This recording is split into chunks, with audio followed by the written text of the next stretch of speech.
నమస్తే సార్. నమస్తే నమస్తే సార్, ఐఏఎస్ ప్రిపేర్ అవుతున్నారు అనే వాళ్ళ కోసం కొన్ని డౌట్స్ ఉన్నాయి నా దగ్గర. ఆ వాటితో ఈరోజు వచ్చేసాను. ఫస్ట్ డౌట్ వచ్చేసి, ఒకే ఒక క్వాలిటీ ఉండాలి వాళ్ళలో. ఆ క్వాలిటీ ఉంటే వాళ్ళు ఖచ్చితంగా ఐఏఎస్ అవుతారు అనడానికి మీ దగ్గర వాళ్ళకి సూచించే మంచి క్వాలిటీ ఏంటి? ఒకే ఫస్ట్ క్వశ్చన్లో ఒకే మాట నేను చెప్పాలి అంటే, ఏం చదవాలో తెలియకపోతే ఐఏఎస్ అవుతాడు. ఏం Okay. చదవాలో తెలియకపోతే ఐఏఎస్ అవుతాడు. ఏం చదివితే తెలిసినోడు కాదు. మ్హూ. అది ఏదైనా సరే.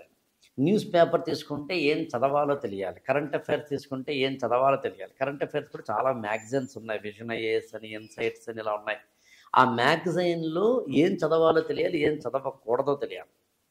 అట్లాగే ఎన్సీఆర్టీ పుస్తకాల్లో ఏం చదవాలో ఏం చదవకూడదో తెలియాలి. అలాగే పాలిటీ కానీ, లేకపోతే ఎకనామిక్స్ కానీ, ఎథిక్స్ కానీ, అబ్బా అవన్నీ ఎందుకు, ఏం చదవకూడదో తెలిసిన వాడు ఇక్కడ ఐఏఎస్ అవుతాడు.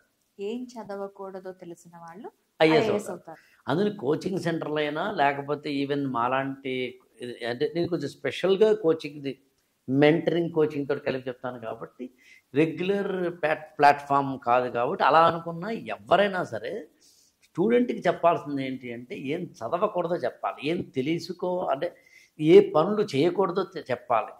ఇంతే. అందులో చాలామంది స్టూడెంట్స్ ఒక 1 year పాటు కోచింగ్ అయిపోయిన తర్వాత ప్రతిదీ చదువుతారు. ఆ తర్వాత వాడికి ఏమర్థం అవుతుందంటే, అదే రే నేను ఇవి కాదు కదా చదవాల్సింది అనుకుంటాడు. అప్పుడు ఎగ్జామినేషన్కి ఏం చదవాలి అని తెలియాల్సిన సమయం వచ్చేసరికి ఏం చదవకూడదో అప్పుడు తెలుస్తుంది, ఏం చేయకూడదో అప్పుడు తెలుస్తుంది. అప్పుడు 2 ఏళ్ళు అయిపోతుంది. దీన్ని నేను ఇంకోలా చెప్పే ప్రయత్నం చేస్తా. ప్రిపరేషన్ ఎప్పుడు కూడా పిరమిడికల్గా పెట్టుకోవాలి. పిరమిడికల్ ఓకే.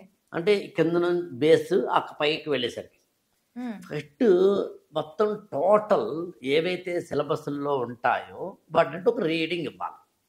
ఓకే. అంటే ఒక అండర్స్టాండింగ్ కోసం, ఎక్వైంటెన్స్ కోసం, బేస్, కాన్సెప్చువల్ బేస్, అవగాహన కోసం. ఉదాహరణకి జాగ్రఫీ అన్నాం అనుకో. జాగ్రఫీ అన్నప్పుడు మన కరెంట్ అఫైర్స్లో సైక్లోన్స్ గురించి వస్తుంది, ఎర్త్క్వేక్స్ గురించి వస్తుంది, ఫారెస్ట్ గురించి వస్తుంది, ఎన్విరాన్మెంటల్ ఇష్యూస్ వస్తాయి, ఫ్లడ్స్ గురించి వస్తుంది, రివర్స్ గురించి వస్తుంది. ఇవన్నీ ఎప్పుడూ వస్తూ ఉంటాయి. కానీ జాగ్రఫీ మీద కనుక బేసిక్ అవగాహన లేకపోతే ఈ కరెంట్ అఫైర్స్ అర్థం కావు. ఓకే. ఈవెన్ బయాలజీ అని అంతే. లేదా ప్రోటీన్స్ గురించి ఒకసారి వస్తుంది, లేదా అమీబా గురించి ఒకసారి వస్తుంది, ఇంకో దాని గురించి ఇంకోసారి వస్తుంది. ఇలా సిలబస్లో ఉన్న వాటన్నింటి మీద నీకు అవగాహన కలిగితే తప్ప ప్రపంచం అర్థం కాదు. అందులో నేను ఏమంటానంటే, ఫస్ట్ స్టూడెంట్ ఒక జనరల్ రీడింగ్ ఇవ్వాలి, జనరల్ అవగాహన చేసుకోవాలి. అక్కడ ఆ స్టేజ్లో ఉన్నంత వరకు కొద్దిగా స్టూడెంట్కి ఇది చదవాలా ఇది చదవకూడదు అని తెలియకపోతే వచ్చే నష్టం లేదు. పిరమిడ్లో ఇంకొంచెం పైకి వెళ్ళినప్పుడు, సెకండ్ స్టేజ్కి వెళ్ళినప్పుడు అన్ని చదవకూడదు. ఇక్కడ కీలకం అంటే రివిజన్ టైంకి వెళ్ళినప్పుడు అన్ని చదవాల్సిన అవసరం లేదు. కొన్ని చదవాలి, కొన్ని విడిచిపెట్టాలి. ఈ రివిజన్లోంచి ఇంకొంచెం పైకి వెళ్తాడు కదా, అంటే పిరమిడికల్లో 3rd స్టేజ్కి వెళ్తాడు కదా, అప్పుడు ఇంకొంచెం చదవాల్సిన ఫోకస్డ్గా ఉంటే ఇంకొంచెం చదవక్కర్లేని ఉంటాయి. ఈ చదవక్కర్లేనివి తెలుసుకోలేనప్పుడు ఏమవుతుంది, ప్రతిసారి బేస్ దగ్గర ఆగుతూ ఉంటాడు. అందుకే చదువుతాడు. ఎప్పటికీ రివిజన్స్ అవుతాయేమో తప్ప ర్యాంక్ రాదు. సార్, ఇంకొకటి సార్, ఇప్పుడు చదవడం ఒక ఎత్తు అయితే దాన్ని గుర్తు పెట్టుకోవడం ఇంకొక ఎత్తు. ఒకటి ఇప్పుడు ఐఏఎస్ అనేసరికి అదొక సముద్రం. సముద్రంలో మనం చదివేది నీటి బొట్టు అంతా. ఆ నీటి బొట్టులో కూడా ఆ నీటి బొట్టులో అనువంతా మనం పేపర్ మీద పెట్టాల్సి వస్తుంది. ఈ సముద్రంలో ఇది నీటి బొట్టును మనం సేకరించి ఆ అణువుని గుర్తు పెట్టుకోవటం ఎలా? ఇక్కడ ఏంటంటే ఆ అణువుని ప్రజెంట్ చేయటం ఎలా అంటే ఏంటి, ఇక్కడ యాక్చువల్గా నీ క్వశ్చన్లోనే ఆన్సర్ ఉంది. ఎప్పుడైతే మనము అన్నీ చదువుతామో, అన్నింటినీ బ్రెయిన్లో పెట్టేసుకుంటామో, అన్నింటినీ బ్రెయిన్లో పెట్టేసి హిస్టరీ ఉంది, ancient India, medieval India, modern India ఉంది. మోడర్న్ ఇండియాలో ఉదాహరణకి అంటే అందరికీ పరిచయం ఉంది కాబట్టి 1857 ఏదో సిపాయిల తిరుగుబాటు, ఝాన్సీ లక్ష్మీబాయి దానికి సంబంధించింది. 1947లో భారతదేశానికి స్వాతంత్రం వచ్చేంత వరకు 90 ఏళ్ల కథ. ఈ 90 ఏళ్లలో ఎన్ని ఇన్సిడెంట్ జరిగి ఉంటాయి, కొన్ని వందలు జరిగి ఉంటాయి. అవును. స్పెక్ట్రమ్ అని మాకు ఒక బుక్ ఉంటుంది. ఆ బుక్ ఇంత లావు బుక్ ఉంటుంది. ఇప్పుడు ఈ స్పెక్ట్రమ్ బుక్ని 90 ఏళ్ల చరిత్రని అన్నిటినీ నువ్వు చదవడం మొదలు పెడితే ఒక 1857 సిపాయిల తిరుగుబాటే ఓ 50 పేజీలు ఉంటుంది. ఆర్య సమాజు, బ్రహ్మ సమాజు, థియోసాఫికల్ సొసైటీ లాంటి వాటిని చదవడం మొదలు పెడితే అక్కడ కనీసం ఒక 50 పేజీలు ఉంటుంది. అసలు 1800 అంటే అరౌండ్ మాట్లాడింది నేను 1880లో ఆ ప్రాంతాల్లో భారతదేశ రాజకీయ పరిస్థితులు చదవడం మొదలు పెడితే అది 50 పేజీలు ఉంటుంది. అసలు 1885లో ఇండియన్ నేషనల్ కాంగ్రెస్ ఎందుకు వచ్చిందని చదవడం మొదలు పెడితే కొన్ని వందల పేజీలు ఉంటుంది. ఇలా ఇలా ఇలా ఇలా ప్రతిదాన్ని కనుక నువ్వు చదవడం మొదలు పెడితే నీకు ఏమవుతుంది చివరికి అంటే ఏది గుర్తుండదు. అందుకని ఇందాక నేను చెప్పిన పిరమిడికల్ లాగా ముందు బేసిక్ అవగాహన కోసం చదివినప్పటికీ క్రమక్రమంగా నీ యొక్క ఫోకస్ని పెంచుకుంటూ ఏది చదవాలో తెలుసుకుని అది మాత్రమే చదవాలి. అందుకే నేను ఏం చేస్తానంటే మా ఈ గురుకులం ఫర్ ఐఏఎస్లో ప్రతి ఏడాది బ్యాచ్కి ఇలాగే తయారు చేస్తాను నేను. ఈ పిరమిడికల్ ఆకారంలోనే తీసుకెళ్లే ప్రయత్నం చేస్తాను. ఈ పిరమిడికల్గా ఒక స్టూడెంట్ ఎలా చదవాలి ఎలా చదవకూడదు అనేది ప్రత్యేకంగా చెప్తాను. అంటే ఒక్క మాటలో చెప్పండి అంటే ఇక్కడ చదవకూడదు ఏంటో తెలుసుకున్నోడే ఐఏఎస్ అవుతాడు. ఏది రివిజన్ చెయ్యాలో తెలుసుకున్నోడే ఐఏఎస్ అవుతాడు. ఇక్కడ ఏది చదవకూడదో తెలిసి దాన్ని నిర్దాక్షిణ్యంగా పక్కన పెట్టేస్తాడు. ఎన్సీఆర్టీ పుస్తకాలు ఉంటాయి, దాదాపు 54 పుస్తకాలు ఉంటాయి. వాటిలో మళ్ళీ కొన్ని తీసేస్తే 34 పుస్తకాలు ఉంటాయి. అందులో 364 దాదాపుగా నేను మాట్లాడుతున్నాను చాప్టర్లు ఉంటాయి. ఆ 34 పుస్తకాలు మళ్ళీ కొన్ని తీసేస్తే కాస్త అటు ఇటుగా నాకు తెలిసి ఒక 5+7 5+2 7 7+2 9 9+6 నాకు తెలిసి అరౌండ్ 15+4 19-20 పుస్తకాలు కానీ చదవక్కర్లేదు. అంటే ఇంతలా వీడింగ్ అవుట్ తీసుకుంటా అందులో కూడా మళ్ళీ తీసేస్తే ఒక 2 పుస్తకాలు ఖచ్చితంగా చదవాల్సిన 16 పుస్తకాలే, కొన్ని 15 పుస్తకాలు యావరేజ్ మాట్లాడుతున్నాను. What I want to convey 54 పుస్తకాలు చదవాల్సిన ఎన్సీఆర్టీలోంచి తీసేసి 15 పుస్తకాలు మాత్రమే చదవాలని తెలుసుకోవడమే సక్సెస్ సీక్రెట్. అయితే సార్ నాకు ఇప్పుడు ఒక 2 చెయ్యకూడనివి ఏంటి? ఐఏఎస్గా ప్రిపేర్ అయ్యి ఐఏఎస్ కొట్టాలి అంటే 2 లక్షణాలు అవి ఖచ్చితంగా నీలో ఉండకూడదు ఏంటి? ఒకటి ఏంటంటే ఒక స్టూడెంట్ తనకు తాను ఫస్ట్ నేను ఏంటో అని తెలుసుకోకపోతే ఐఏఎస్ అవ్వడం. ప్రతి ఒక్క స్టూడెంట్కి ఒక బ్రెయిన్ పవర్ ఉంటుంది. ప్రతి ఒక్క స్టూడెంట్కి ఒక సబ్జెక్ట్ ఏమో ఇష్టము, సబ్జెక్ట్ ఇష్టం లేకపోవడం ఉంటుంది. ప్రతి ఒక్క సబ్జెక్ట్కి మెమరీ ఎక్కువ, అది ప్రతి స్టూడెంట్కి మెమరీ ఎక్కువ తక్కువ ఉంటుంది. ప్రతి ఒక్క స్టూడెంట్కి ఆన్సర్ రైటింగ్ రాయగలిగిన శక్తి ఉండడము ఉండకపోవడం ఉంటుంది. ఒక్క మాటలో చెప్పాలి అంటే నువ్వేంటో నీ కనుక తెలుసుకోకుండా దిగితే నాకు తెలిసి అంతకు మించిన బ్లండర్ మరొకట్లేదు. అది నిన్ను నువ్వు తెలుసుకోవాలి. ఇక్కడ నిన్ను నువ్వు తెలుసుకోవాలి అంటే మళ్ళీ వాళ్ళకి ఏమర్థం అవుతుంది అంటే వాట్ ఈజ్ మైన్ అంటే తెలుసుకోవటం కూడా నీ ఎబిలిటీ ఏంటి, నువ్వు ఐఏఎస్ కి ప్రిపేర్ అవుతున్నప్పుడు నీ ఎబిలిటీ అది చెప్పండి సార్. ఐఏఎస్ మంచి క్వశ్చన్ అడిగావు మాధురి. ఐఏఎస్ ప్రిపేర్ అవ్వడానికి ఎబిలిటీస్ నాకు తెలిసి ఒక 4-5 ఖచ్చితంగా ఉంటాయి. ఒక స్టూడెంట్కి ఈ 5-4 లక్షణాలు లేకపోతే అవ్వడం. అది క్విక్గా చెప్పాలి అంటే ఒకటేమో కంటెంట్ అంటే సబ్జెక్ట్ నాలెడ్జ్ ఉండాలి. 2 ఏమో కమ్యూనికేషన్, అది రైటింగ్లో కానీ ఓరల్లో కానీ, ఇంటర్వ్యూ అయితే ఓరల్, మామూలుగా అయితే రైటింగ్. కమ్యూనికేషన్ తెలిసి ఉండాలి. అటు మొదటిది కంటెంట్, రెండవదేమో కమ్యూనికేషన్, మూడవది ఏంటి క్లారిటీ ఆఫ్ ద కాన్సెప్ట్స్. అంటే మామూలు మనకు అర్థం చెప్పాలంటే అట్మాస్ఫియర్, వెదర్, క్లైమేట్ 3 పదాలు. కానీ 3టికి అర్థం ఒకటి కాదు జాగ్రఫీలో. ఆ కాన్సెప్చువల్ క్లారిటీ అనేది ఉండాలి. మామూలుగా మనం చిన్నప్పుడు 6th క్లాస్ 7th క్లాసుల్లో మాస్, వెయిట్ అని 2 ఉంటాయి. ద్రవ్యరాశి, బరువు అంటాం. ఈ రెండింటికి డిఫరెన్స్ ఉంది. ఇలా చిన్న చిన్న వాటికి కనుక ఒక స్టూడెంట్కి కాన్సెప్చువల్ క్లారిటీ ఉండకపోతే అది ఎక్కడైనా ఎన్ని ఉదాహరణలు చెప్పచ్చు. వైస్ ప్రెసిడెంట్ ఆఫ్ ఇండియా ఉన్నారు, భారత ఉపరాష్ట్రపతి, ఆయన రాజ్యసభ చైర్మన్ కూడా. క్వశ్చన్ ఏంటంటే అర్థం చేసుకోవాల్సింది ఏంటంటే స్టూడెంట్ చదువుతున్నప్పుడు భారత ఉపరాష్ట్రపతి అని ఆర్టికల్ చదివేసి ఆయన రాజ్యసభ చైర్మన్ అని చదివేస్తే కుదరదు. ఎందుకు ఆయననే రాజ్యసభ చైర్మన్గా పెట్టారు? ఎందుకు ప్రెసిడెంట్ ఆయననే పెట్టొచ్చు కదా. ఉపరాష్ట్రపతి అయ్యాడు? అయ్యారు. నువ్వు కూడా ఏ అవ్వచ్చు తెలిసిన, ఇలా ఆలోచించడమే, అంతే, తిరగేసి ఆలోచించడమే. ఓకే. కళ్ళు ఉన్నట్టు ముందు చూస్తాడబ్బా, దిమాగున్నాడు దునియా మొత్తం చూస్తాడు. దిమాగున్న దునియా మొత్తం చూస్తే కూడా ఐఏఎస్ అవుతాడు. అవును. అంటే ఏంటి, రాష్ట్రపతిని పెట్టచ్చు కదా, మరి ఎందుకు ఉపరాష్ట్రపతిని రాజ్యసభ చైర్మన్ చేశారు? ఓకే. ఇది కనుక క్వశ్చన్ చేసుకుంటూ చదివితే కాన్సెప్చువల్ క్లారిటీ అంటాం. ఇది లేకపోతే నువ్వు ఎంత చదివినా వేస్ట్ అంటాం. ఇలా ఎన్ని ఉదాహరణ చెప్పచ్చు. ఫండమెంటల్ రైట్స్ అని ఉన్నాయి, ఫండమెంటల్ డ్యూటీస్ అని ఉన్నాయి. అలాగే ఎకనామిక్స్లో క్యాపిటలిజం అని ఉంటుంది, కమ్యూనిజం అని ఉంటుంది.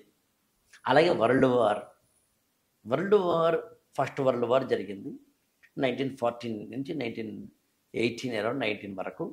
సెకండ్ వరల్డ్ వార్ జరిగింది 1939 నుంచి 1944 or 45 వరకు. నేను జస్ట్ రఫ్గా చెప్తున్నాను. 2 ప్రపంచ యుద్ధాలు జరిగాయని మనం చిన్నప్పుడు చదువుకున్నాం. 10th క్లాస్లో అలా చదివితే నాకు అభ్యంతరం లేదు. 2 వరల్డ్ వార్ జరిగాయి, ఎవరెవరు ఏంటి టిక్కు రాసేస్తావు, మంచి మార్కులు వస్తాయి, పేపర్లో చూసుకుంటావు, ఆనందిస్తావు, స్వీట్లు పంచుకుంటావు. అయితే ఐఏఎస్ అలా చదవకూడదు. రెండిటికి కామన్ ఏరియాస్ ఏమైనా ఉన్నాయా? కారణాలేంటి? కామన్ కారణాలేంటి? మొదటిసారి ఒక ప్రపంచ యుద్ధం జరిగిన తర్వాత కాస్త అటు ఇటుగా 20 ఏళ్ల గ్యాప్లోనే మళ్ళీ జరిగింది. కారణం ఏంటి? రెండింటికి అంటే రెండు సార్లు కూడా కాస్త అటు ఇటుగా జర్మనీయే కారణం. జర్మనీయే ఎందుకు కారణం అవ్వాలి? 2 యుద్ధాలు కూడా సమసిపోవడానికి బ్యాక్గ్రౌండ్లో బాగా తెలివిగా చేతికి చమురంటుకోకుండా పనిచేసిన మహా తెలివైన దేశం అమెరికా. ఎందుకు అమెరికా అలాంటి రోల్ తీసుకుంది? ఇట్లా చదవడం మొదలు పెడితే ఈ కోణాలన్నింటినీ కూడా పీకి పాకం పట్టడం మొదలు పెడితే ఐఏఎస్ అవుతాం. దాని కాన్సెప్చువల్ క్లారిటీ అంటాం. సోషల్ ఇష్యూస్లో క్యాస్ట్ ఉంది సార్. ఇంకొకటి సార్, మ్యాక్సిమం ఆస్పిరెంట్స్ దగ్గర నేను వినే ఇదేంటి అంటే వీళ్ళ పేర్లు ఉంటాయి. ఇప్పుడు మీరు కారణాలు ఏవైతే చెప్పారో వాళ్ళ పేర్లు గుర్తుపెట్టుకోవడం కూడా చాలా కష్టం. హిస్టరీలో అది కూడా వాళ్ళ పేర్లే డిఫరెంట్గా ఉంటాయి. ఆ డిఫరెంట్లో ఉన్న వాళ్ళకి కూడా పేర్లు, వాళ్ళ క్యారెక్టర్స్, ఆ క్యారెక్టర్కి సంబంధించి టైం పీరియడ్, ఇవన్నీ కూడా కొంచెం క్రిటికల్గా కొంచెం వాళ్ళు అబ్జర్వ్ చేస్తే మనకు కూడా బయట నుంచి అబ్జర్వ్ చేస్తున్న వాళ్ళకి ఎలా చదువుతున్నారా బాబు అనే ఒక ఇది ఉంటుంది. సో ఇది ఎలా గుర్తుపెట్టుకోవాలంటారు? నేను ఒకటి ఏదైనా ఎప్పుడైనా కానీ ఒక స్టూడెంట్ గుర్తుపెట్టుకోవడానికి సింపుల్ చిట్కా ఒకటి చెప్తా. ఓకే.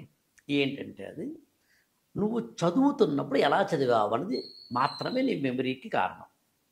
ఓకే. లాజికల్గా చెప్తా.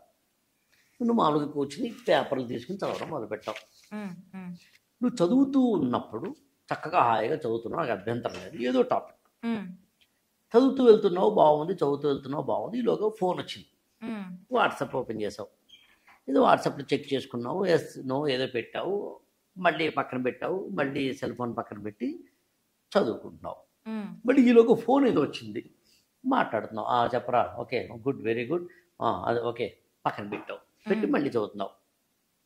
ఇలా చేస్తే నీకు గుర్తుండదబ్బా, అంతే. పెద్దగా ఆలోచించక్కర్లేదు.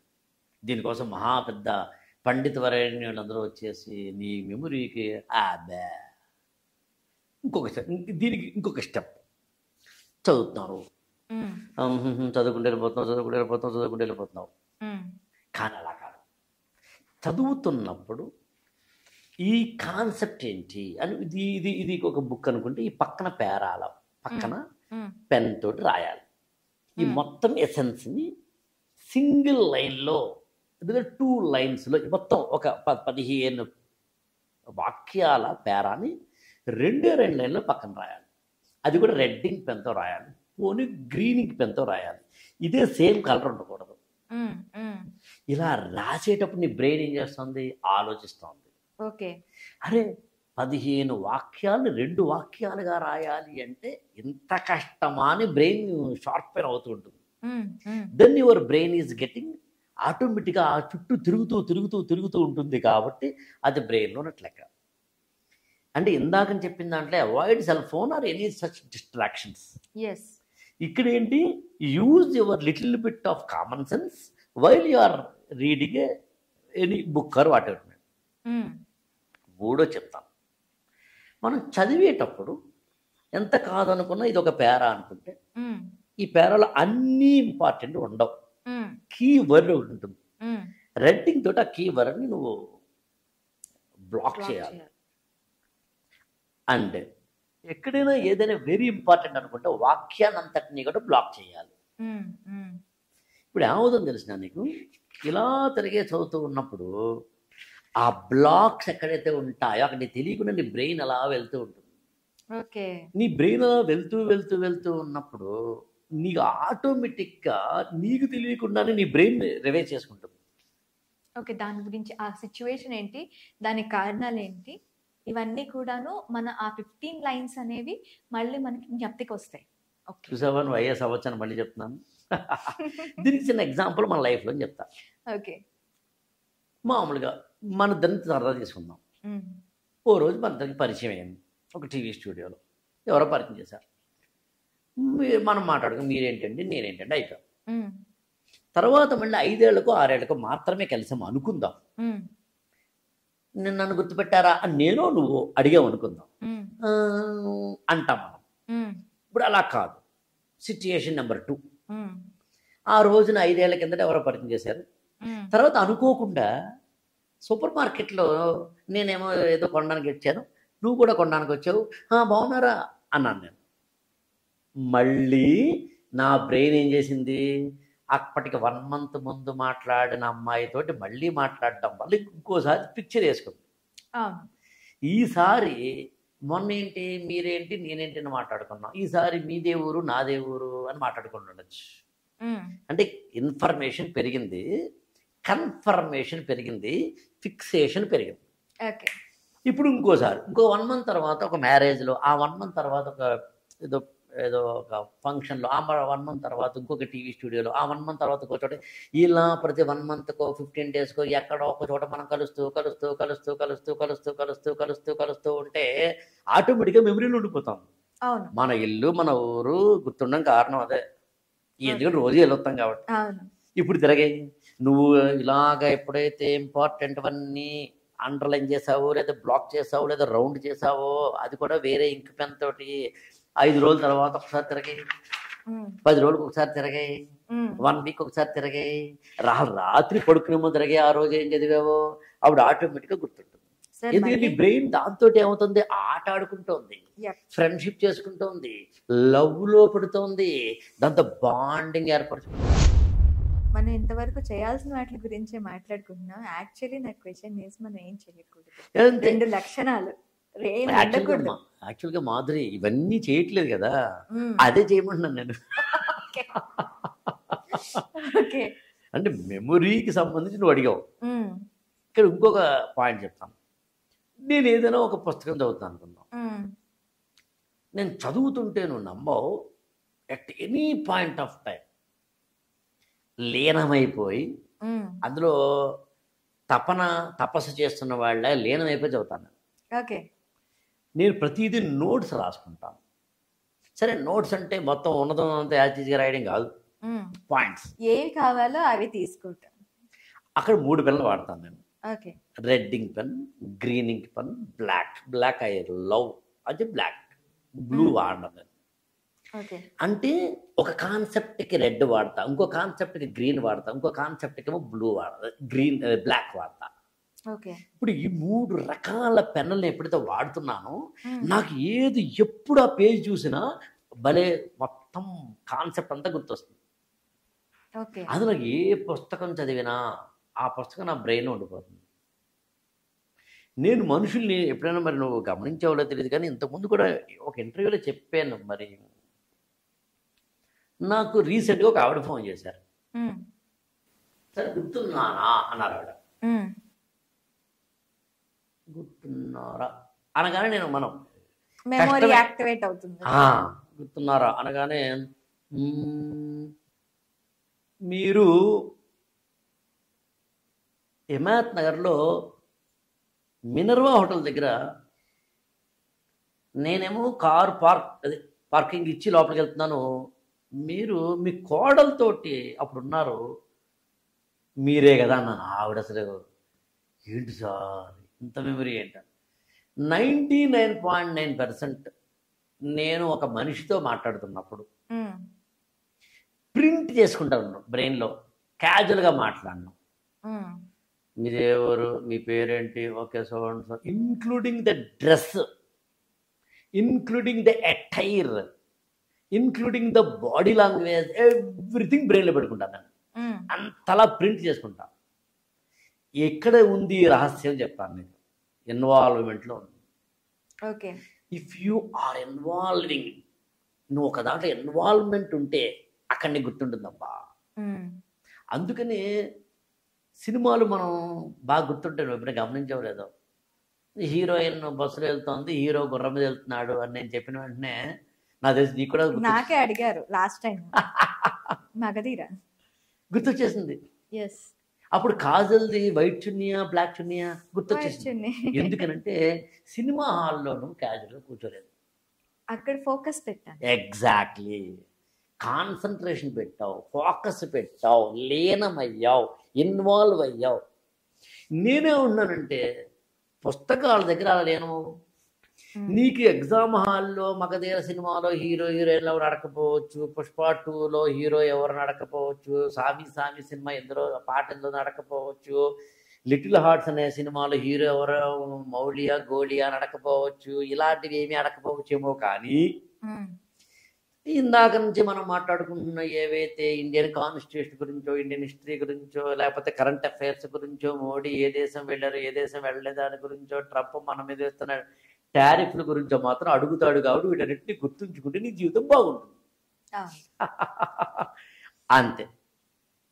అందుకని చెయ్యకూడని పనులు ఏమిటి అంటే ఏమక్కర్లేదు, నువ్వు avoid cell phone and reading హ్యాబిట్స్ని మార్చుకో. నాన్ సెన్సికల్గా రీడింగ్ హ్యాబిట్స్ని పెట్టుకో.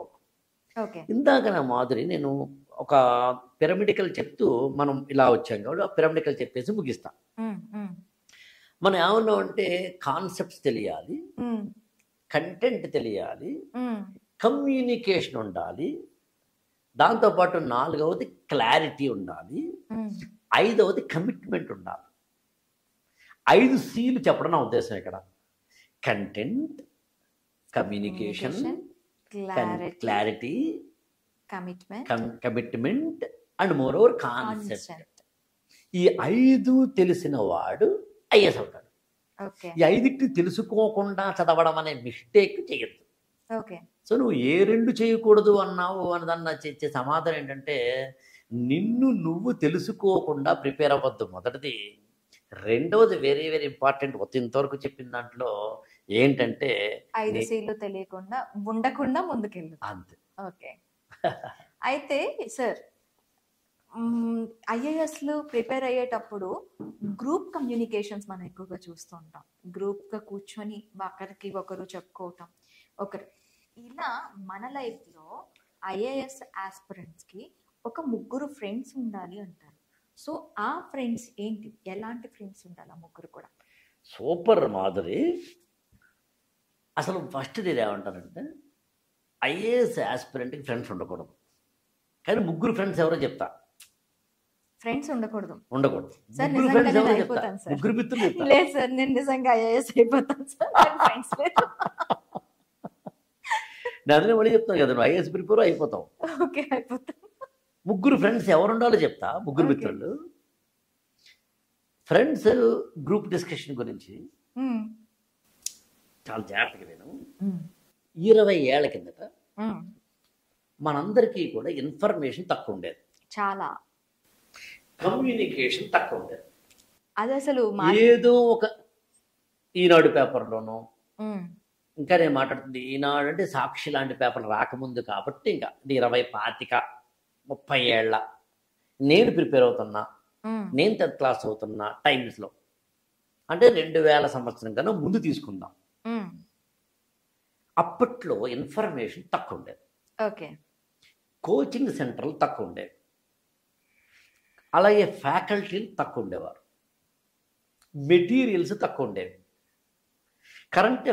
కరెంట్ అఫైర్స్ ఇవ్వడానికి మహా అయితే హిందూ పేపర్ కూడా పొద్దున్న కాకుండా మధ్యాహ్నం వచ్చేది, ఊర్లో అయితే కనుక ఆ మరునాడు వచ్చేది. ఇలాంటి ఒకానొక పరిస్థితి ఉండే రోజుల్లో స్టూడెంట్కి టీచర్తోటో ఫ్యాకల్టీతోటో కోచింగ్ సెంటర్ తోటో న్యూస్ పేపర్లతోటో అక్వైంటెన్స్ లేనప్పుడు అతని ఇన్ఫర్మేషన్ కావాలి కాబట్టి, స్ట్రాటజీ గురించి తెలియాలి కాబట్టి, అది ఎవరు ఏంటి ఎలా చదువుతున్నారు, ఏం చదవాలి ఏం చదవకూడదు, ఎగ్జామ్ ఏంటి, ఎగ్జామ్లో ఏమొస్తాయి ఏవి రావు, ఎక్స్ వై జెడ్ తెలియాలి కాబట్టి ఒక కమ్యూనికేషన్ ఛానల్ ఉండాల్సి వచ్చేది. ఆ కమ్యూనికేషన్ ఛానల్ పేరే గ్రూప్ డిస్కషన్, ఆ కమ్యూనికేషన్ ఛానల్ పేరే పీర్ గ్రూప్, ఆ కమ్యూనికేషన్ ఛానల్ పేరే ఫ్రెండ్స్. అందుకని మేము చదువుకునే రోజుల్లో గ్రూప్ డిస్కషన్ ఎందుకు ఉండాలి, గ్రూప్ ఎందుకు ఉండాలి అంటే అర్థం ఇన్ఫర్మేషన్ ఇవ్వడం కోసం, దాంతో తీసుకోవడం, దాంతోపాటు అవేర్నెస్ని బిల్డప్ చేసుకునేందుకు. ఈ పుస్తకం చదవాలా అన్నా ఈ పుస్తకం చదవకూడదా అన్నా అని చెప్పేందుకు. ఇవాళ ఒక్కసారి సిచ్యుయేషన్ చూడు, హిందూ పేపర్తో సహా times of India, Hindu paper, economic times, financial express, Tribune, Hindustan times, mint, దాదాపు 20 పేపర్లు ఫ్రీగా ఆన్లైన్లో ఏదో ఒక టెలిగ్రామ్ ఛానల్లో పైరసీను నాన్ పైరసీను అఫీషియల్ అన్అఫీషియల్ దొంగతనంగానో దొరతనంతోనో ఇస్తున్నారు. లేదు, సబ్స్క్రిప్షన్ ఉంటే వాళ్ళ దాంట్లోనే తీసేసుకోవచ్చు ఈజీగా. నీకు పింగ్ తో పాటు వచ్చేస్తుంది కదా. పంచన్గా 5 o'clock times of India paper నా మొబైల్లో ఉంటుంది కదా. ఎస్, అలాగే ఏ బుక్ కావాలి చెప్పు ఉంటాయి. అలాగే ఏదో ఉదాహరణకి అమెజాన్ రెయిన్ ఫారెస్ట్ గురించి నాకేదో తెలియాలి ఇన్ఫర్మేషన్ అనుకుందాం, ఇంటర్నెట్లో కొట్టు, ఇప్పుడు చాట్ జీపీటీలో కొట్టు. నువ్వు నమ్మో, నేను నిన్ననే మమ్మల్గా మనకి 5 సముద్రాలు, పసిఫిక్, ఇండియన్ ఓషన్, సముద్రాలు, సప్త సముద్రాలు అనేదేమో మన యొక్క పురాణాల ద్వారా, మామూలుగా జాగ్రఫీలో 5 మహాసముద్రాలు, ఓషన్స్. పసిఫిక్ అంటే Atlantic ocean, Pacific ocean, Indian ocean, southern ocean, అలా మొత్తం 5 మహాసముద్రాల్లో నువ్వు మళ్ళీ ఐఎస్ అవుతావు. నువ్వు నీకు పురాణాల్లో కూడా కమాండ్ ఉంది కాబట్టి సరే పక్కన పెడితే 5 ఓషన్స్లో 6వ ఓషన్ ఒకటి ఉంది అనేది వస్తుంది అనేది ఒక కంటెంట్. 6వ ఓషన్ ఓకే. నాకు తెలిసి నేను ఒక ఐ థింక్ 2 నెలల కింద ఎప్పుడో సాక్షి పేపర్లో అనుకుంటా దాన్ని చూసి నోట్స్ రాసుకున్నాను. But that is in Telugu, Sakshi paper కదా. నాకు అది ఇంగ్లీష్లో కావాలన్నాను నేను. జస్ట్ చాట్ జీపీటీని ఏం అడగలేదు, 6th ఓషన్ ఆఫ్రికా ఏదో అడిగాను. నాకు ఎంత ఇన్ఫర్మేషన్ ఇచ్చిందంటే అత్యద్భుత ఇన్ఫర్మేషన్ ఇచ్చింది. ఇదంతా ఎందుకు చెప్తున్నానంటే, నేను చదువుకునే రోజుల్లో 30 ఏళ్ల కిందట నాలాంటి వాళ్ళకి ఇన్ఫర్మేషన్ రిసోర్సెస్ లేవు కాబట్టి ఫ్రెండ్ ఉండాలి, కానీ ఇవాళ ఫ్రెండ్ ఉంటే నీకు నష్టం. ఇవాళ ఫ్రెండ్స్ వల్ల ఉపయోగం లేదు. పైగా ఒకప్పుడు మనుషులుగా ఉండేవారు. అరే మాధురి నీకు బుక్ కావాలా ఇచ్చేవాడు. సార్ ఎందుకు సార్, నా పాలిటెక్నికల్ ఎంట్రన్స్ జస్ట్ నేను ఎంట్రన్స్ ఎగ్జామ్కి మా కజన్ వెళ్ళి నా అప్లికేషన్ వెళ్ళి కాలేజ్లో డ్రాప్ చేశారు. అప్పుడు డ్రాప్ టు డ్రాప్ పోస్టల్ ద్వారా ఉండేది కాబట్టి డ్రాప్ చేశారు. చెల్లి నువ్వు పాలిటెక్నికల్లో ఎంట్రన్స్ రాస్తున్నావు అంటే కదా, బాగా చెప్పారని చెప్పి ఇన్ని బుక్స్ నాకు వచ్చాయి కదా. నేను ప్రిపేర్ అయ్యాను రా. అందులో నేను ప్రీవియస్ క్వశ్చన్స్ కూడా ఉన్నాయి. మొత్తం ఇన్ఫర్మేషన్ అన్ని ఇచ్చేసి వెళ్ళిపోయారు. ఇదివరకు అప్పట్లో నా చిన్నప్పుడు నేను చదువుకుంటుండే, మా ఫ్రెండ్ నాక్ చేస్తే డోరు, మనం ఏదో ఏం చేస్తున్నారా అంటే చదువుకుంటున్నాను రా అని అంటే తర్వాత వస్తానులే అనేవాడు. పర్లేదురా మరి సీరియస్ చదువుకోవట్లేదురా అంటే లోపలికి వచ్చేవాడు, లేదా బయటికి వెళ్ళేవాడు. ఇప్పుడు నువ్వు చదువుకుంటుంటే డిస్టర్బ్ చేసే దొంగ డాష్ గాళ్ళు ఎక్కువయ్యారు. నువ్వు ఎదుగుతుంటే ఏడ్చే దొంగ డాష్గాళ్ళు ఎక్కువయ్యారు. నిన్ను కెలికేవాడు గోకేవాడే తప్ప ఇక్కడ ఎవడున్నాడబ్బా ఫ్రెండు? అందంగా ఒక అమ్మాయి బాగా చదువుకుంటుంటే చక్కగా హాయిగా తలకాయ దించుకును ఎత్తుకును పుచ్చకాలు పట్టుకును చేత్తో పట్టుకును మొత్తం మీద రెడ్ చెల్తుంటే ఆమెను డిస్టర్బ్ చేసే దొంగ డాష్గా లేరా కోచింగ్ సెంటర్ దగ్గర? చాలా. మరి తిరగేద్దాం అంటే ఉమెన్ ఎంపవర్మెంట్ ప్రతి చోట ఉండడం వల్ల అబ్బాయి చక్కగా హాయిగా ఏదో 2 వీలర్ మీద వచ్చి చదువుకుంటుంటే హాయిగా బుద్ధిమంతుడిలాగా వెళ్ళి వస్తుంటే ఓహో వీడికి బండి ఉందా అని ఈ బండి అవసరాల కోసమో దేనికోసమో పోటీలో కడుద్దామని అడిగే స్వీటీ లేదంటామా? అర్ధరాత్రి 12కి ఆ మహాతల్లికి కనుక పచ్చిమిరపకాయలు ఉల్లిపాయలు వేసిన ఒక అత్యద్భుతమైన మంచి పెసరట్టు తినాలనుకుంటే పొద్దున్న కనిపించిన 2 వీలర్ గాడికి ఫోన్ చేసావు 4 వీలర్ గాడికి ఫోన్ చేసావు వెళ్దామా అంటున్న అమ్మాయిలు లేరా? Women empowerment. కాబట్టి మానవ సంబంధాలు మారాయి, మనుషులు మారారు, మానవ సంబంధాలు మారాయి. ఇంతకు ముందు ఉన్న సంబంధాల్లో ఉన్న తేడాలు కూడా మారాయి. అందుకని ఓవరాల్గా ఏం చెప్తున్నాను, గ్రూప్ డిస్కషన్ ఐఏఎస్ అనగానే గ్రూప్ డిస్కషన్ అనేది ఒకప్పుడు మాట. ఐఏఎస్కి నువ్వు చదువుతున్నప్పుడు ఫ్రెండ్స్ కూడా ఒక మోటివేషన్ చేసే ఫ్రెండ్స్ ఉండాలి, మీరందరూ కలిసి గ్రూప్గా చదవాలి. గుడ్డేం కాదు, ఇప్పుడేం అక్కర్లేదు. అందుకని ఇప్పుడు ఫ్రెండ్స్ ఉండకూడదు. మరి ఫ్రెండ్స్ ఎలాంటి ఫ్రెండ్స్ ఉండాలి? 3 ఉండాలి. నువ్వు అడిగిన దాంట్లో 3 మిత్రులు. ఒకటి మీ అమ్మా నాన్న. మీ అమ్మా నాన్న నీకు చేదోడు వాదోడుగా ఉండాలి, వాళ్ళతో ఫ్రెండ్షిప్ చేయి. నీకు ఏదైనా స్ట్రెస్ వస్తుంటే అమ్మతో మాట్లాడు, స్ట్రెస్ వస్తుంటే నాన్నతో మాట్లాడు, స్ట్రెస్ వస్తుంటే మ్యూజిక్ విను, స్ట్రెస్ వస్తుంటే కుక్క పిల్లుంటే పెంచుకో, మొక్కలుంటే దాంతో ఆస్వాదించి. మొక్కలతో కూడా ఫ్రెండ్షిప్ చేయొచ్చు సార్. అసలు మొక్కలతోటి కుక్కలతోటి ఫ్రెండ్షిప్ చేస్తే మంచిది, ఎందుకంటే తిరిగి ఎక్స్పెక్ట్ చెయ్యవు. అవును, అవి ఎక్స్పెక్ట్ చేసేవి టైంకి తిండి టైంకి పాపం. అండ్ నీకు చిన్న కన్సర్న్ అలా హాయిగా అది చేసుకుంటే అయిపోతుంది. ఇప్పుడు చెప్పు. అందుకని నా దృష్టిలో ఫ్రెండ్స్ అంటే అమ్మా నాన్న అయి ఉండాలి. ఇక్కడ కొంచెం ఎలాబరేట్ చెప్పాలంటే ఆ ఫ్రెండ్స్ ఉన్న అమ్మా నాన్న కావచ్చు, అక్కో అన్నయ్యో కావచ్చు, తమ్ముడో చెల్లో కావచ్చు, లేదా పెళ్ళైతే జీవిత భాగస్వామి కావచ్చు. అంటే what I want to convey, నిన్ను చదువుకునే జోన్లో ఉన్నప్పుడేమో డిస్టర్బ్ చేయకుండా నీ కంఫర్టబిలిటీ ఇస్తూ నీకు కావాల్సినప్పుడు స్ట్రెస్ రిలీఫ్ ఇచ్చేవాడు కావాలి. ఎగ్జాక్ట్లీ. నిన్ను డిస్టర్బ్ చేయరు, నువ్వు డిస్టర్బ్ చేస్తే భరిస్తారు. వాళ్ళు ఉండాలి ఫ్రెండ్స్. కంఫర్టబుల్ జోన్ నీకు ఇవ్వాలి. సినిమాకి వెళ్ళి షికార్కి వెళ్ళి హ్యాపీ దొంగ డాష్ గారు కాదు. ఇంకా రెండవ ఫ్రెండ్ ఎవరు అంటే ఎనీ సచ్ కోచ్ అనండి, మెంటార్ అనండి, గైడ్ అనండి, ఫ్రెండ్ అనండి, ఫిలాసఫర్ అనండి, ఒకడు ఉండాలి. అది అసలు జీవితానికి ఉండాలంటాను నేను. ఇప్పుడు నువ్వు ఉన్నావు, నీకంటూ జీవితంలో ఒక ఐడియాలజీ ఉంటుంది, ఒక ఐడియా ఉంటుంది, ఒక మిషన్ ఉంటుంది, ఒక విజన్ ఉంటుంది, ఎక్కడికో ఎదగాలనే కోరిక ఉంటుంది. So you should have a guide.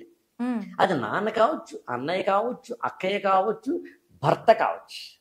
Intimate జోన్లో ఉన్న వాళ్ళకి నీ ప్రొఫెషన్ తెలియదు కాబట్టి బయటవాడు. లేదా ఒక ఐఏఎస్ ఆస్పిరెంట్గా మనం మాట్లాడినప్పుడు ఆస్పిరెంట్కి కావాల్సిన లక్ష్మీకాంత్ బుక్ చదవాలా, రమేష్ బుక్ చదవాలా, లేదా ఇంకొక బుక్ చదవాలా, నితిన్ సింగాని బుక్ చదవాలంటే అమ్మకో నాన్నకో తెలియదు కాబట్టి ఎక్స్పర్ట్.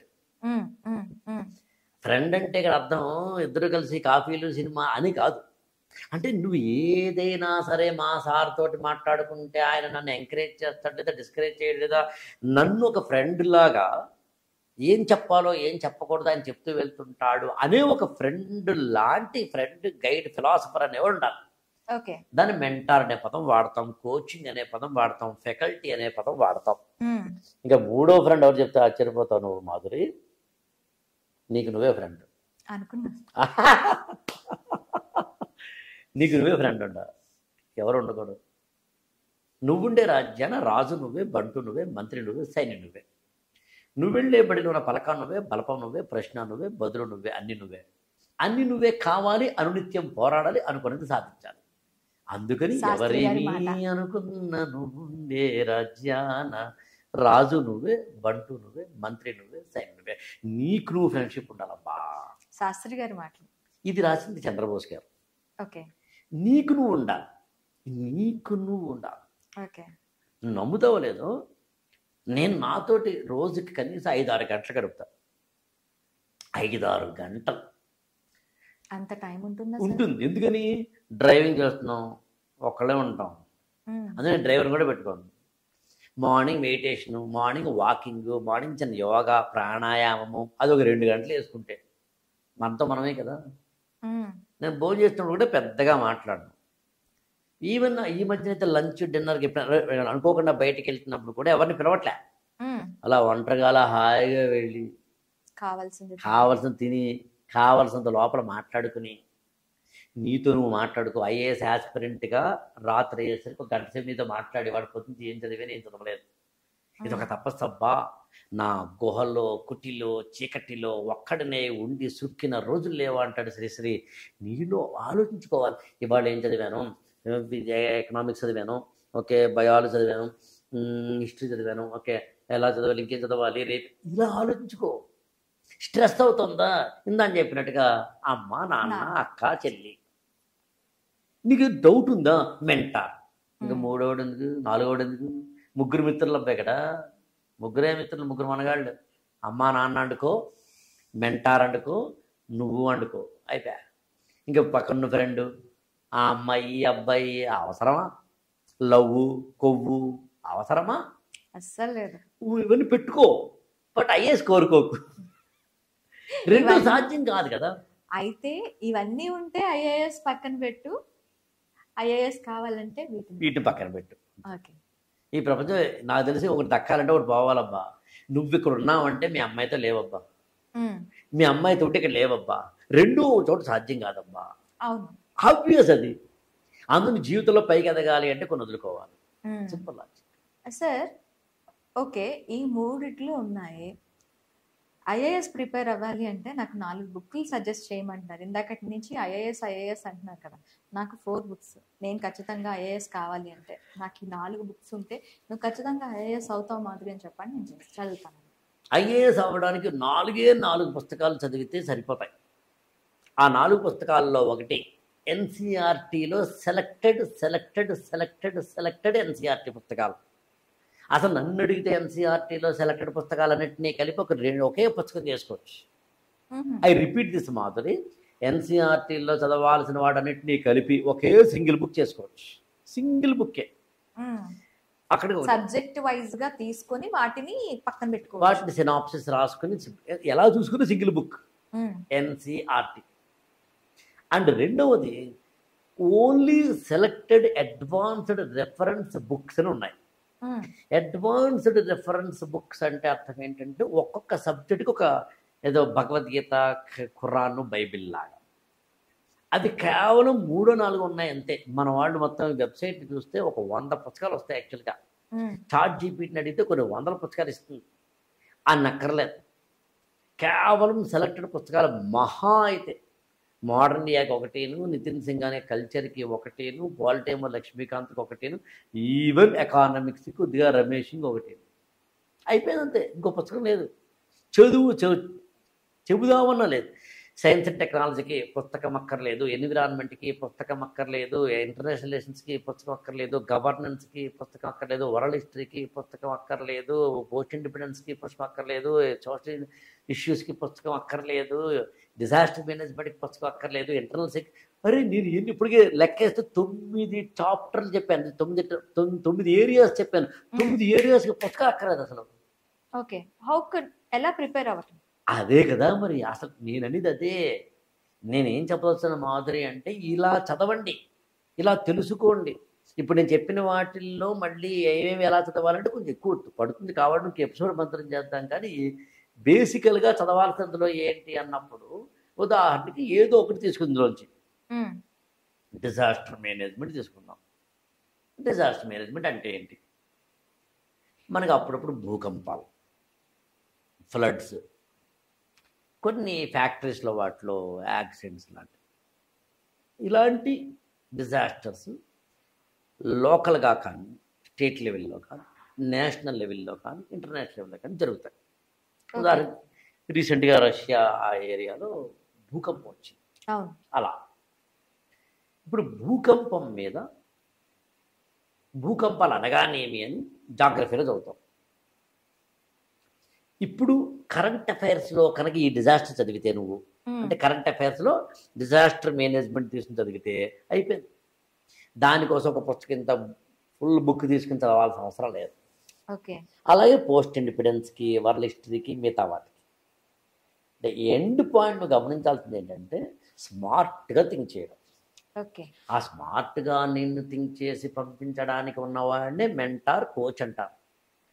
అందుకనే నా సంస్థకి పెట్టుకున్న పేరు ఈ గురుకులం. మామూలుగా ఏదో ఆకలి రాఘవేంద్ర ఐఏఎస్ అకాడమీ అని పెట్టచ్చు కదా, ఎందుకు పెట్టలేదు అంటే ప్రతి ఒక్క వ్యక్తికి హాస్పిటల్కి వెళ్ళినప్పుడు అందరికీ జ్వరం వస్తే డాక్టర్ గారు బయటకు వచ్చి జ్వరం వచ్చిన వాళ్ళందరూ చేయొద్దండి మీరందరూ అని అంటలేదు. ప్రతి ఒక్కరిని విడివిడిగా చూస్తున్నాడు.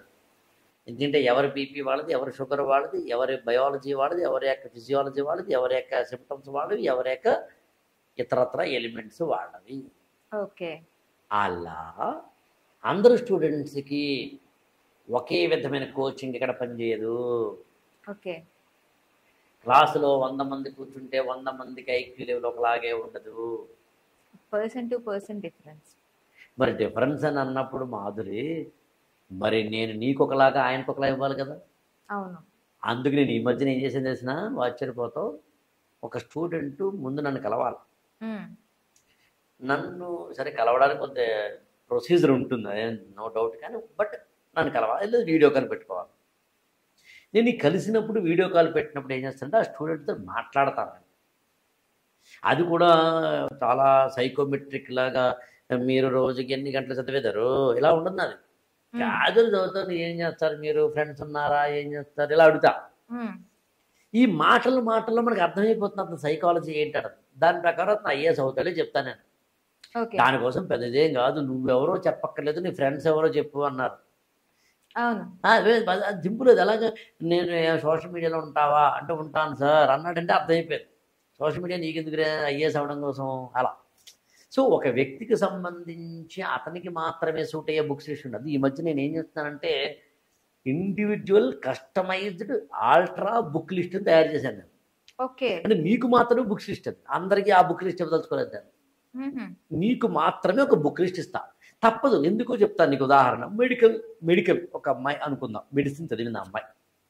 నేను ఆ అమ్మాయికి బయాలజీని చదివించడం, ఇప్పుడు ఆమె మెడిసిన్ 4 ఏళ్ళు చదివి ఇంటర్న్షిప్ చేసి ఆమెకి మొత్తం హ్యూమన్ ఎండోక్రైన్ సిస్టమ్ అంటే ఏంటో, బ్రెయిన్ అంటే ఏంటో, స్పైనల్ కార్డ్ అంటే ఏంటో, లివర్ ఏంటో, కిడ్నీ ఏంటో, ఎవ్రీథింగ్ ఆమెకి తెలిసిన మళ్ళీ బయాలజీ చదువు ఎందుకు?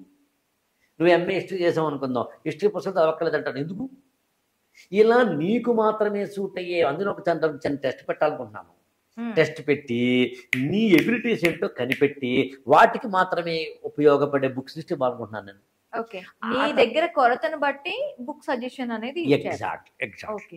ఇప్పుడు మాధురి అనే నువ్వు ఉదాహరణ సరదా చెప్తున్నాను, మీ బ్రదర్ ఇద్దరు ఒకేసారి నా దగ్గర జాయిన్ అయితే ఇద్దరికి ఒకే బుక్ లిస్ట్ ఉండదు. ఈవెన్ నువ్వు ఆశ్చర్యపోతావు చెప్తే మాధురి, లక్ష్మీకాంత్ బుక్ కూడా ఉంది. లక్ష్మీకాంత్ బుక్ అంటే ఐఏఎస్ లో అసలు అది లేకపోతే ఇంకా ఐఏఎస్ ప్రిపేర్ అవ్వటం వేస్ట్. ఆ పుస్తకం కూడా అక్కర్లేదేమో అని చెప్పాలనుకుంటున్నాను. ఎవరికి? అందరికీ కాదు. ఐ వాంట్ టు అంటే అండర్లైన్ చేసి చెప్తా, అందరికీ కాదు. ఎకనామిక్స్ ఉంది, అందరికీ అందరూ చదవక్కర్లేదు.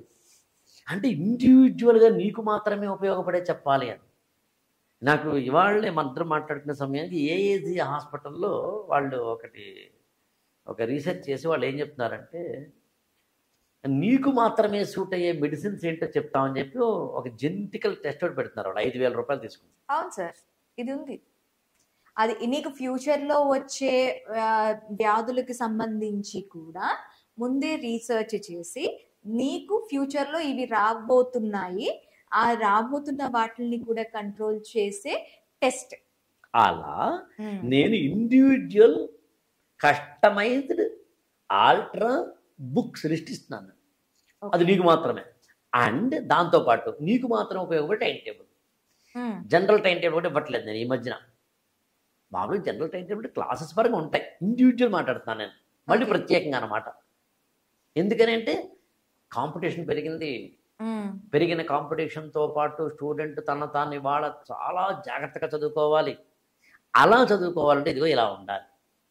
సో అందుకని 4 పుస్తకాల్లో మొదటిదేమో ఎన్సీఆర్టీ పుస్తకాలు సెలెక్టెడ్. రెండవదేమో అడ్వాన్స్డ్ రిఫరెన్స్ బుక్స్లో మళ్ళీ సెలెక్టెడ్. మూడవ బుక్ ఏంటంటే యూపీఎస్సీకి ప్రిపేర్ అవుతున్న ఏ స్టూడెంట్ అయినా కానీ కొన్ని గవర్నమెంట్ రిపోర్ట్స్ చదవాలి. కొన్ని ఉన్నాయి. ఇప్పుడు ఆ గవర్నమెంట్ రిపోర్ట్స్ అనేవి ఇంటర్నేషనల్ కావచ్చు, నేషనల్ కావచ్చు. మనిద్దరం ఇవాళ మాట్లాడే సమయానికి ఇవాళ వెలుగు అనే మన పత్రికల్లో, వెలుగు పత్రికలో వరల్డ్ ఫారెస్ట్ రిపోర్ట్ గురించి ఆర్టికల్ వచ్చింది.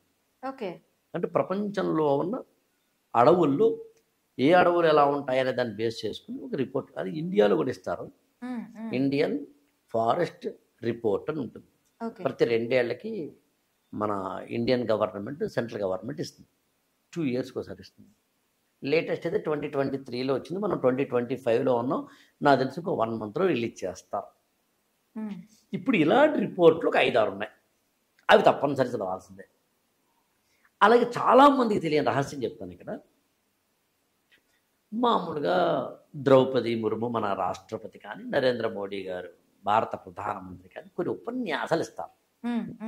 మామూలుగా మణిపూర్ వెళ్ళిన ఉపన్యాసమో, లేకపోతే కనుక మేఘాలయ వెళ్ళిన ఉపన్యాసమో, లేకపోతే మన కర్నూలు వస్తే ఉపన్యాసం అలా కాదు. ఆగస్టు 15కో, జనవరి 26కో, సర్దార్ వల్లభాయ్ పటేల్ జయంతికో, అంటే ఒక స్పెషలైజ్డ్ డేకి స్పెషల్ ఇవి అవి చదవాలి. ఉపన్యాసం.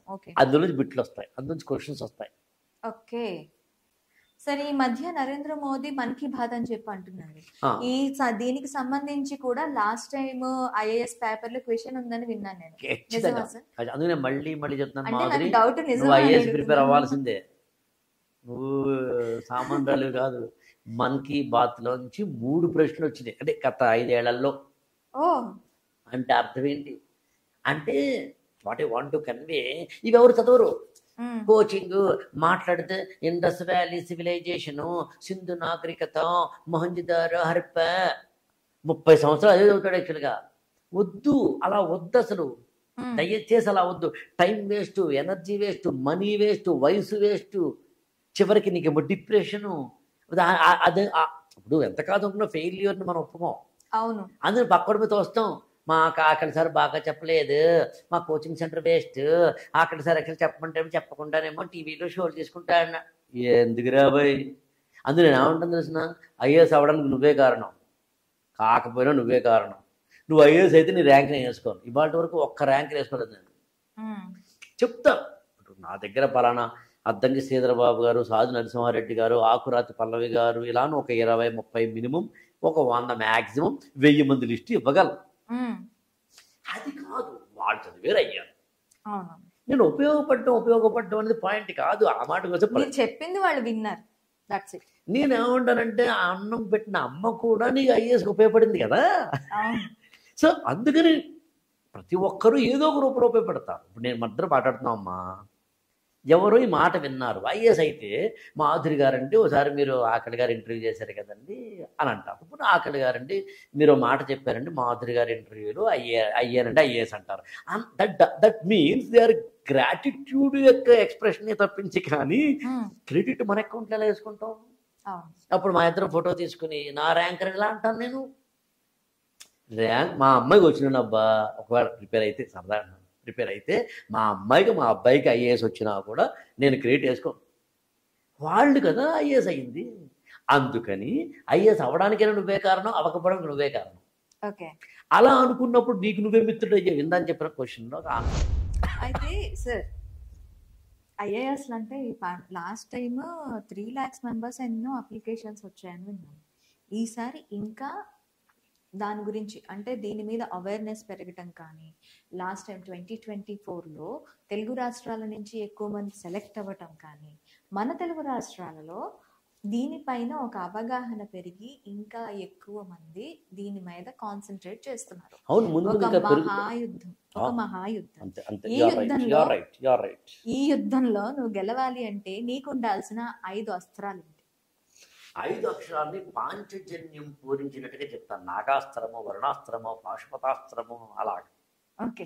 మొట్టమొదటి అస్త్రం ఈ సివిల్ సర్వీసెస్ ప్రిపరేషన్లో ఏంటంటే, నువ్వు ఎన్ని సంవత్సరాలు ఇక్కడ ఉంటే అన్ని సంవత్సరాలు టైంని యూటిలైజ్ చేసుకోవడం. దాన్ని యూటిలైజేషన్ ఆఫ్ ద టైం అంటా. నేను టైం మేనేజ్మెంట్ అనే పదం కూడా వాడను. Utilization of the time. Utilization of the time అనే పదం ఎందుకు వాడతానంటే మాధురి, టైం మేనేజ్మెంట్కి యూటిలైజేషన్కి తేడా చెప్తా. ఓకే. మార్నింగ్ 6 నుంచి 8 వరకు చదవము, 9 నుంచి 10 వరకు చదవము, time table, time management. Time utilization అంటే చెప్తాను మీకు. నువ్వు బ్యాంక్ వెళ్ళావబ్బా, బ్యాంకులో కూర్చున్నావు, ఏదో మేనేజర్. నేను మాట్లాడుతుంది యాస్పిరెంట్. ఎడ్యుకేషన్ లోన్కి వెళ్ళాడా, పర్సనల్ లోన్ కోసం వెళ్ళాడా, అకౌంట్ ఓపెనింగ్కి వెళ్ళాడా, ఏదైనా. సో బ్యాంకులో కూర్చున్నాను నేను, యాస్పిరెంట్ అనుకుందాం.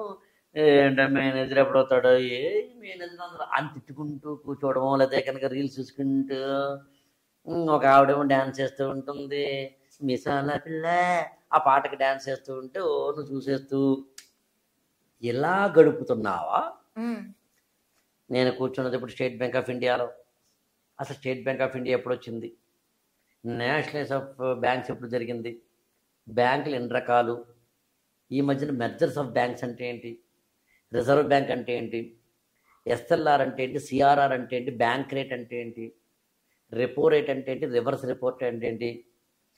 బ్యాంకులో డీడీ అంటారు, చెక్ అంటారు, చెక్ డీడీ తేడా ఏంటి? మనం ఐఎంపిసి అంటాం, ఐఎంపిఎస్ అంటే ఏంటి? యూపీఐ పేమెంట్స్ అంటే యూపీఐ పేమెంట్స్ అంటే ఏంటి? నేషనల్ పేమెంట్స్ కౌన్సిల్ అంటే ఎన్పిసిఎల్ కార్పొరేషన్ ఆఫ్ అంటే ఏంటి? అసలు వీటిలో ఉన్న అనేక రకాలేంటి? నెఫ్ట్, ఆర్టీజీఎస్, లేకపోతే కనుక ఐఎంపిఎస్ తేడా ఏంటి? ఇన్ని రకాలుగా కనుక నువ్వు మేనేజర్ గారు వచ్చేలోపు రివైజ్ చేసుకుంటేనో, తెలుసుకుంటేనో, అర్థం చేసుకుంటేనో ఉంటే, డిపెండింగ్ ఆన్ సిచ్యుయేషన్, దాని యూటిలైజేషన్ ఆఫ్ ద టైం అంటాను నేను. కాబట్టి అప్పుడు నువ్వు వంటింట్లో కూర్చున్న ఐఏఎస్ ప్రిపేర్ అవుతున్నట్టే, పేరంటానికి వెళ్ళిన ఐఏఎస్ ప్రిపేర్ అవుతున్నట్టే, జాబ్కి వెళ్ళిన ఐఏఎస్ ప్రిపేర్ అయినట్టే, సినిమా హాల్లో కూర్చున్నా కూడా ఐఏఎస్ ప్రిపేర్ అయినట్టే. నువ్వు అది మానేసి నువ్వు ప్రశాంతంగా ఏదో నేను చెప్పినట్టుగా ఐఏఎస్ ప్రిపరేషన్ వేరు, జీవితం వేరు అనుకుంటావో, ఆయుధం నెంబర్ 1 పాయే. సో నేను చెప్పగలిగేది మొట్టమొదటి ఆయుధం నెంబర్ 1 ఏమిటి అని అడిగితే, ఒకటే ఒక మాటలో చెప్పాలి అంటే, సింపుల్గా చెప్పాలి అంటే, utilization of the time. Time management అనే పాత కబుర్లు తీసాయి, పాత చింతకాయ పచ్చళ్ళు తీసాయి. యూటిలైజేషన్ ఆఫ్ ద టైం నీ మొదటి ఆయుధం అవ్వాలి. 2, selection of the books or the resources. Too much books నీ దగ్గర ఉంటే అనే ఆయుధం పాయ. ఏ బుక్స్ ఉండాలి, ఎగ్జాక్ట్లీ ఏ బుక్స్ ఉండాలో అవే ఉండాలి. ఏ ఉండకూడదు, తీసుకెళ్ళి హుస్సేన్ సాగర్లో పాడే, లేదా దానం చేసే. అనవసరమైన పుస్తకాలు పెట్టుకోకు. ఈ బుక్స్ లిస్ట్ అనేది ఎవరికి వారికి వ్యక్తిగతమైనది. అన్నయ్య తమ్ముడు ఇద్దరు ఒకేసారి ప్రిపేర్ అవుతుంటే ఇద్దరికి ఒకటే బుక్స్ లిస్ట్ ఉండద్దు. కామన్ బుక్స్ లిస్ట్ లేదు, అయిపోయింది ఆ జమానా. ఈ బుక్స్ లిస్ట్ వేరు, ఆ బుక్స్ లిస్ట్ వేరు. అన్నయ్య కనుకేమో ఎంఎస్సి కెమిస్ట్రీ చేశాడు, తమ్ముడేమో బిఏ ఎకనామిక్స్ చేసినప్పుడు ఇతని బుక్స్ లిస్ట్ వేరు, అతని బుక్స్ లిస్ట్ వేరు. నువ్వేం చదువుతున్నావో చెప్పు, నీ బుక్స్ లిస్ట్ మారుతోంది. నీది ఏ ఊరో చెప్పు, బుక్స్ లిస్ట్ మారుతోంది. నువ్వు వివాహితుడువో అవివాహితుడో చెప్పు, బుక్స్ లిస్ట్ మారుతోంది. నువ్వు రోజుకి 3 గంటలు ఇవ్వగలవా, 30 గంటలు ఇవ్వాలి, నీ బుక్స్ లిస్ట్ మారుతోంది. ఎస్, నీ బుక్స్ లిస్ట్ మారుతోంది. కాబట్టి అనవసరంగా చదవకూడదు. అందుకని మొదటిదేమో యూటిలైజేషన్ ఆఫ్ ద టైం, రెండవదేమో ప్రాపర్ బుక్స్ లిస్ట్. దాన్ని నేను individual customized ultra books list అని చెప్తాను. యాక్చువల్గా నీకు మాత్రమే పరిమితమైన పుస్తకాల లిస్టు. మూడవది మెంటార్ని ఎలా ఎంచుకున్నావు అన్నది నీ ఆయుధం నెంబర్ 3. మెంటార్ ఒకరు ఉండి తీరాల్సింది. కోచింగ్ తీసుకోమాను, కోచింగ్ ఉండాల్సిందే, అంత డౌట్ లేదు. నేను ఫస్ట్ ప్రయారిటీ కూడా కోచింగ్లో ఆఫ్లైన్ ఇస్ ద బెస్ట్ అంటాను. ఆఫ్లైన్ కుదరని వాళ్ళకి ఆన్లైన్ అంటాను, ఆన్లైన్ కుదరని వాళ్ళకి మెంటార్ అంటాను. సెల్ఫ్ స్టడీ మాత్రం వద్దంటాను. ఏం చదవాలో తెలుసుకోవాలి మెంటార్స్ ద్వారా. అంటే ఇప్పుడు ఏమవుతుందంటే మెంటార్కిను స్టూడెంట్కి తేడా అని చెప్తా. మెంటీకి నువ్వు ఈత కొడుతూ ఉంటావు, గట్టు ఎక్కడుందో, గండం ఎక్కడుందో, సుడి గుండం ఎక్కడుందో నీకు తెలియదు. మొసలి ఎక్కడుందో, చేప ఎక్కడుందో నీకు తెలియదు. ఆ గట్టుకు వెళ్ళాలో ఈ గట్టుకు వెళ్ళాలో తెలియదు. But you are trying, you are swimming, నువ్వు కాళ్ళు ఎత్తుతున్నావు, చేతులు ఎత్తున్నావు, కొడుతున్నావు, అంత బాగానే ఉంది. కానీ నువ్వు వెళుతున్న విధానం మాత్రం తెలియదు. గట్టును కూర్చొని ఒక మెంటార్ ఏం చేస్తాడంటే, కుడికెళ్ళు ఎడమకెళ్ళు, అక్కడ ఇంకొంచెం లోతుకెళ్ళు, ఎలా ఈదాలి, ఎంత ఈదాలి, ఎక్కడ ఈదాలి, అంతే. ఓకే, ఇంకేం కాదు. ఇలా వద్దు అలా, అలా వద్దు ఇలా, ఇలా వద్దు అలా, అలా వద్దు. సార్ మెంటార్ సెలక్షన్లో మనకి ఎవరు అంటే ఇప్పుడు మెంటార్ అని అంటున్నారు, కొంతమంది వాళ్ళ ఫ్యామిలీ మెంబర్స్ నుంచే మెంటార్స్ని తీసుకుంటారు. వాళ్ళు నాకు మెంటార్స్, వాళ్ళ వల్ల నేను ఇలా ఎదిగాను. నాట్ ఓన్లీ ఐఏఎస్ ప్రిపరేషన్, ఒక మెంటార్ అనే వాళ్ళ క్వాలిటీ ఏంటి, మెంటార్ని ఎంచుకోవటంలో క్వాలిటీ అంటే మెంటార్కి ఉండాల్సిన క్వాలిటీ అడుగుతున్నావు నువ్వు, మెంటీకి ఉండాల్సిన క్వాలిటీ అడుగుతున్నావు? మెంటార్కి ఉండాల్సిన క్వాలిటీ. ఇప్పుడు ఇప్పుడు నేను అవ్వాలనుకుంటున్నాను సార్, నాకు మెంటార్ అవ్వాలనుకుంటున్నావు. నేను మెంటార్ అవ్వాలి కాదు, నేను మెంటీని అవ్వాలనుకుంటున్నాను. నాకు మెంటార్ చేసే వాళ్ళు ఎలా ఉండాలి, వాళ్ళకి ఏం తెలుసు ఉండాలి? ఫస్ట్ ఆఫ్ ఆల్ నేను ఒక మెంటార్ని ఎంచుకోవాలి అంటే మెంటార్కి ఉండాల్సిన క్వాలిటీస్ని నేను అబ్జర్వ్ చేసే విధానం ఎలా ఉండాలంటే, నా ఫీల్డ్లో అతనికి అనుభవం ఉందా లేదా, ఉంటే ఎంత ఉంది. ఇక్కడ మన ఐఏఎస్ రిలవెంట్గా ఒకసారి కేస్ స్టడీగా తీసుకుంటే, నేను ఒక స్టూడెంట్ని అయితే నేను ఎంచుకోవాల్సిన మెంటార్కి ఎంత అనుభవం ఉంది, తల పండినోడా, జుట్టు తెల్లబడినవాడా కాదా. నిన్న మొన్న ఫీల్డ్లోకి వచ్చి నువ్వు మీసాల నూతన వాళ్ళనే తప్పడట్లేదు. ఇక్కడ ఏజ్ని బట్టి మాట్లాడట్లేదు. What exactly I'm speaking, the experience is that. Okay, that is the first. రెండు వచ్చేసి ఏంటంటే, what exactly the communication is doing, how dealing, నీతో ఎలా మాట్లాడుతున్నాడు. మూడు, మెంటార్కి ఈగో ఉండకూడదు, అహంకారం ఉండకూడదు. నేను చెప్పిందే మాధురి నువ్వు చేయి అన్నవాడు గొప్ప మెంటార్ అవ్వడు. మాధురి నువ్వు చెప్పింది రైటే, ఓ పని చేద్దాం, ఇలా వద్దు అలా చేయి, అలా వద్దు ఇలా చేయి అన్నవాడు మెంటర్ అవుతాడు. ఓకే, మెంటార్కి మెంటీకి ఒక డెమోక్రాటిక్ డైలాగిక్ సెటప్ ఉండాలి. నాకు తెలిసి అంటే నాకు తెలిసి నేను ఫ్రెండ్ లా ఉండాలి అంతే. నాకు తెలిసి నేను ఏనాడు స్టూడెంట్ని తక్కువ చేసి మాట్లాడను. వాళ్ళు ఎప్పుడైనా చిన్న చిన్న సిల్లీగా ఉన్నప్పుడు కొంచెం తండ్రిలా మందలిస్తానేమో తప్ప, నెవర్ నేను అండర్ ఎస్టిమేట్ చేయను స్టూడెంట్. నీకేం తెలియదు, నేను చెప్పింది ఏమైనా అన్నం. అప్పుడప్పుడు ఏంటంటే, ఇప్పుడు కళ్ళకి అంతలు కట్టకపోతే గుర్రం ముందుకు వెళ్ళదు. అందుకని పక్క చూపులు చూడకుండా, woods are lovely dark and deep but I have promises to keep and miles to go before a sleep అని రాబర్ట్ ఫ్రాస్ట్ కవిత రాస్తాడు. Woods are lovely dark and deep, చుట్టూ ప్రకృతి ఎంత బాగుందో. Woods are lovely dark and deep but how to, నేను చాలా దూరం వెళ్ళాలి బిఫోర్ ఏ స్లీప్. నేను నిద్రపోయేలోపు కాదు, నేను చనిపోయేలోపు చాలా దూరం వెళ్ళాలి. కాబట్టి నేను దూరం వెళ్ళాలి అంటే పక్క చూపులు చూడకూడదు. అలా పక్క చూపులు ఎవరిని చూస్తుంటే దానికి మెంటార్ కాదు, బెత్తం పట్టుకుంటానేమో తప్ప, లేకపోతే డైలాగిక్ అండ్ డెమోక్రాటిక్ వెళ్ళని ఉంటారు. అంతే సార్, ఎందుకంటే టైం వేస్ట్ చేయదు, ఆ టైం నీకు చాలా ఇంపార్టెంట్. రెండు, మెంటార్కి అప్డేషన్ ఉండాలి. ఇప్పుడు నేను ఉన్నాను, నాకు తెలిసి నువ్వు నమ్ముతావు లేదో, మా ఆఫీస్ స్టాఫ్ని అడగచ్చు, లేదా నేను కొనే బుక్ స్టాల్ వాడిని అడగచ్చు. ప్రతి కొత్త పుస్తకం కొంటాను నేను. ఇవాళకి కొత్త వెర్షన్ కొంటాను. లక్ష్మీకాంత్ లేటెస్ట్ వెర్షన్ అంటే నా ఇంట్లో ఉండాల్సిందే. అప్పుడు 30 వెర్షన్లు ఇంట్లో ఉన్నా సరే, ఏదో ఇంకోటి హరిహ అంటూ ఇంకోళ్ళు ఎవరో విషణ చేసి ఇంకొకళ్ళు ఎవరో. అండ్ నేను అందరి బాలలత మేడం ఉన్నారు, ఆవిడ వీడియోలు తప్పనిసరిగా చూస్తాను. మరి కాంపిటేటర్ అనుకుంటే, ఎవరి కాంపిటేటర్ కాదని నమ్ముతాను నేను. మిగతా లా ఎక్సలెన్స్ వాళ్ళది, ఏకేఎస్ అంటే నాకు అది ఉదాహరణ చెప్పా. మిత్రులు అందరూ ఉన్నాయి యాక్చువల్గా, అమిగో లేకపోతే అనలాగ్ అంటే what I want to convey, all coaching సెంటర్లు అందరివి కూడా నేను వింటాను, చూస్తాను, అబ్జర్వ్ చేస్తాను. వాళ్ళలో ఎవరైనా మంచి వీడియో పెడితే ఫోన్ కూడా చేస్తాను. కాంపిటీషన్ ఎందుకు అనుకోవట్లేదు అంటే, నేను కోచింగ్ సెంటర్ పెట్టలేదు, నేను ఈ గురుకులం పెట్టాను. నా కోచింగ్ సెంటర్ కానే కాదు.